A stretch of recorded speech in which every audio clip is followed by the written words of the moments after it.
Buongiorno a tutti, sono Fabrizio Galla e sono qua insieme a Federica, siamo a San Sebastiano Po nel nostro laboratorio di pasticceria. L'ultima volta che ci siamo ritrovati nel nostro laboratorio, Federica vi ha proposto la nostra colomba pere e cioccolato, ovviamente è un dolce storico nazionale italiano.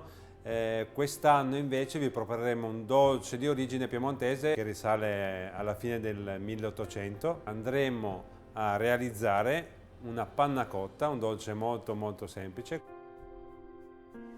Gli ingredienti che ci serviranno per fare la panna cotta alla vaniglia con i frutti rossi sono panna fresca, lo zucchero vagliato fino in fondo, un baccello di vaniglia, la gelatina animale o colla di pesce, lamponi freschi e zucchero di barbabietola grezzo di taglia zuccheri.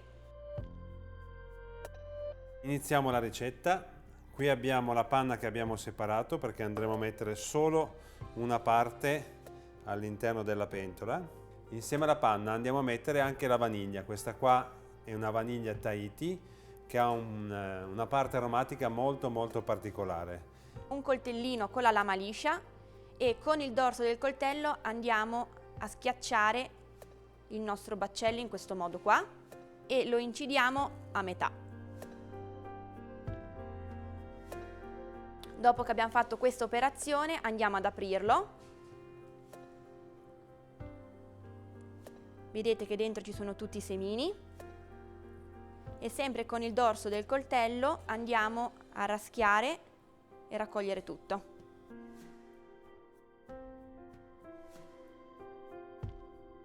Inseriamo la nostra vaniglia all'interno della panna. Dopo che avete pulito il vostro baccello, la bacca non va assolutamente buttata. O la recuperate inserendola all'interno della panna, oppure potete farla seccare, frullarla e ottenere così la polvere di vaniglia. E la polvere di vaniglia la potrete utilizzare per aromatizzare dei vostri biscotti, dei pan di Spagna o delle altre creme. In questo caso noi utilizzeremo solo ed esclusivamente la parte più aromatica, che sono i semi. Mescoliamo in modo che i semi di vaniglia si distribuiscano all'interno della panna. Andremo a scaldarlo sugli 80-82 gradi, dopodiché lo lasceremo in infusione per circa un quarto d'ora. Una volta che siamo arrivati in temperatura, quindi quando è iniziato a fumare, andiamo a filtrare la panna.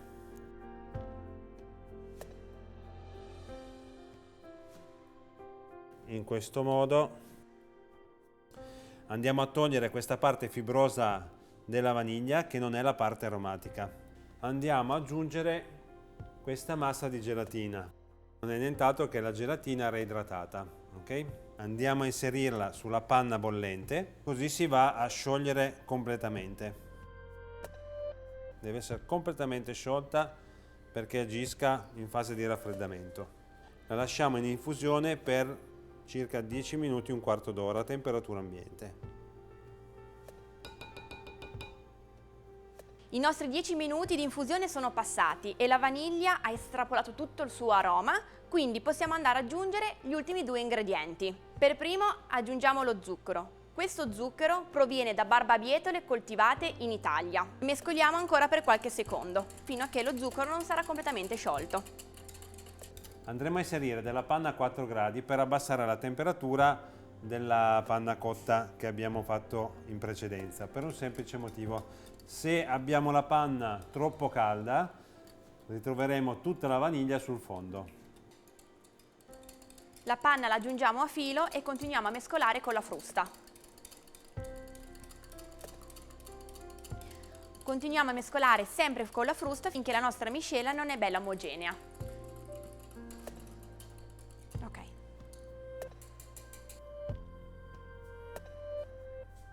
Adesso andiamo a inserire la nostra panna cotta all'interno degli stampi. Abbiamo due tipologie di stampi, una è in silicone e l'altro invece è in metallo, in alluminio in questo caso. Se la vogliamo mangiare il giorno dopo, la mettiamo nello stampino in alluminio. Il giorno seguente, una volta che è gelificato bene, basta prendere lo stampino, immergerlo leggermente nell'acqua tiepida non bollente e poi si va a staccare direttamente sul piatto. Nel caso invece dello stampo in silicone viene sempre raffreddato a 4 gradi la sera precedente per poterlo staccare. Poi andremo a metterlo in congelatore, ma è importante che sia già freddo perché in congelatore non si mette niente di caldo. Adesso andiamo a riempire i nostri stampini fino a 3/4.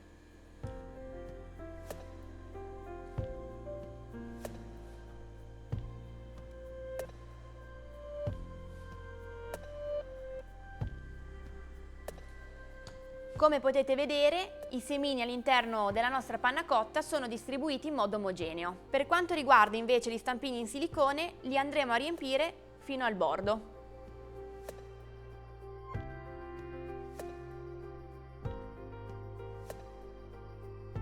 Visto che fino adesso ho fatto tutto io, porta questi in frigo, va? Bene.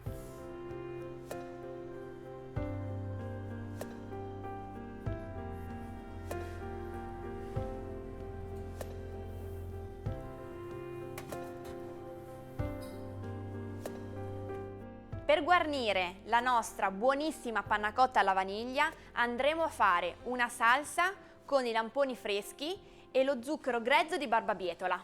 Per prima cosa andiamo ad aggiungere i nostri lamponi all'interno del pentolino. I lamponi dovranno essere super maturi. Ovviamente, se non vi piacciono i lamponi, potete farlo con i mirtilli, con le more, oppure fare un mix della frutta che più vi piace. Con le fragole un consiglio che vi do di utilizzarle ma non cuocerle, quindi tagliarle a dadolini, aggiungergli una parte di zucchero, una parte di buccia di limone e succo di limone. Certe tipologie di frutte meno sono cotte, più sono buone da mangiare. Andiamo ad utilizzare uno zucchero grezzo di barbabietola che, come vedete, ha un colore molto più scuro rispetto a quello che abbiamo utilizzato per la panna cotta alla vaniglia, perché è uno zucchero a cui viene aggiunta una parte di melassa che gli dona una aromaticità più intensa. Adesso accendiamo la nostra piastra e accendiamo a fuoco medio. Andiamo a schiacciare leggermente i nostri lamponi. Deve evaporare leggermente l'acqua, poi questo dipende dalla tipologia di lamponi che utilizziamo. Ci sono quelli che hanno più acqua, meno acqua, bisogna solo farla bollire un minutino circa. Si vede che l'acqua piano piano è evaporata. È fondamentale far evaporare una parte di acqua, altrimenti avremo una salsa che sul piatto è completamente liquida. Ok, basta così. Sono stata brava? Bravissima, anche se ti sei sporcata tutta però. Non è vero.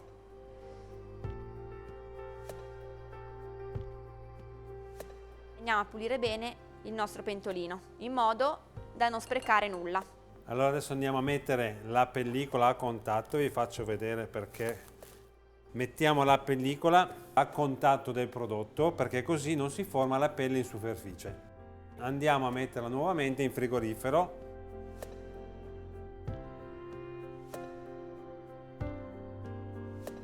Se vogliamo fare la panna cotta con altri gusti, con cosa la possiamo aromatizzare la nostra panna? In realtà le combinazioni sono infinite, si può partire da una fava di tonka, si può aggiungere del mandarino, si possono aggiungere un sacco di ingredienti all'interno. Noi in questo caso andremo a fare una variante, sostituiamo la vaniglia che c'era in precedenza con il caffè espresso.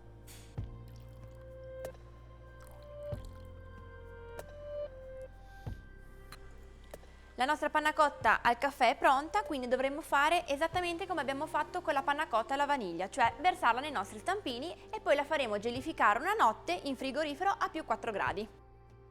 Un'altra versione che si può fare della panna cotta, togliendo la vaniglia se volete, è con l'aggiunta di lamponi freschi, frullati e filtrati per eliminare i semini. Il procedimento è quello di inserire all'interno la nostra frutta. È fondamentale non sostituire la frutta, in questo caso il lampone, con qualsiasi altra frutta. Le ricette che vi vengono date sono già state bilanciate per la tipologia di frutta che c'è all'interno. Volendo fare una base di vaniglia e utilizzare qualsiasi tipologia di frutta voi vogliate, abbinata però come salsa e non come ingrediente all'interno della panna cotta.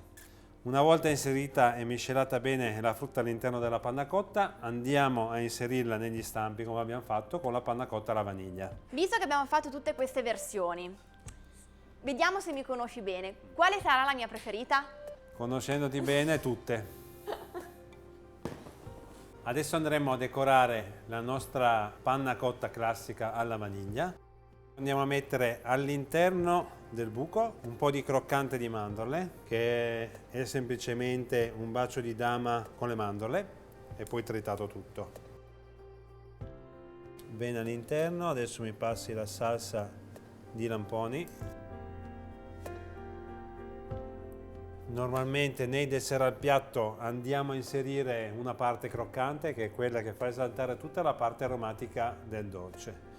3 lamponi con della crema pasticcera, 3 puntini di crema dove appoggiamo i nostri dischi di pasta frolla,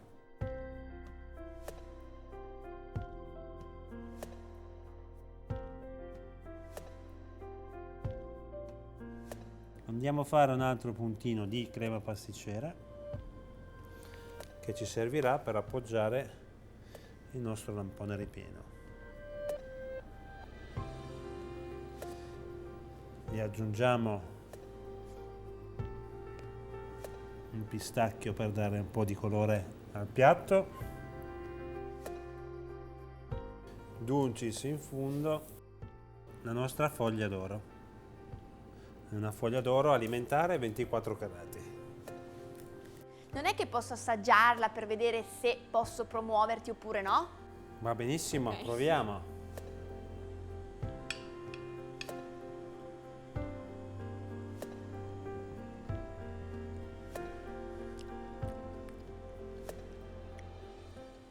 Buona. Visto che la degustazione è andata bene, procediamo alla decorazione degli altri dessert al piatto. Andremo a fare una salsa al cioccolato, un biscottino croccantissimo al cioccolato e con delle goccettine di cioccolato al caffè. Andiamo a mettere la nostra salsa all'interno.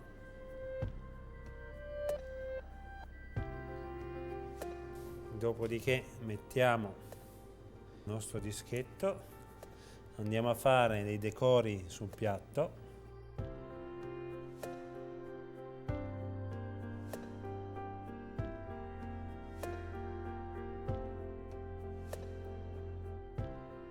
La nostra goccettina di cioccolato, andiamo a mettere ancora le nostre goccettine di cioccolato, un puntino di grassa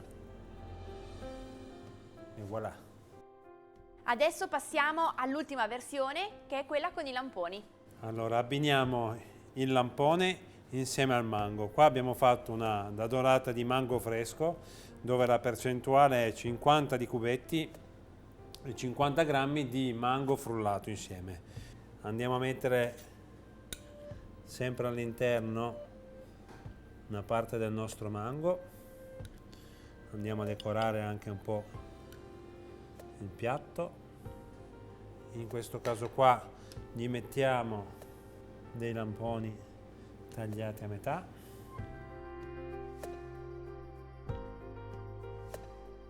Il nostro croccante lo andiamo a mettere all'esterno.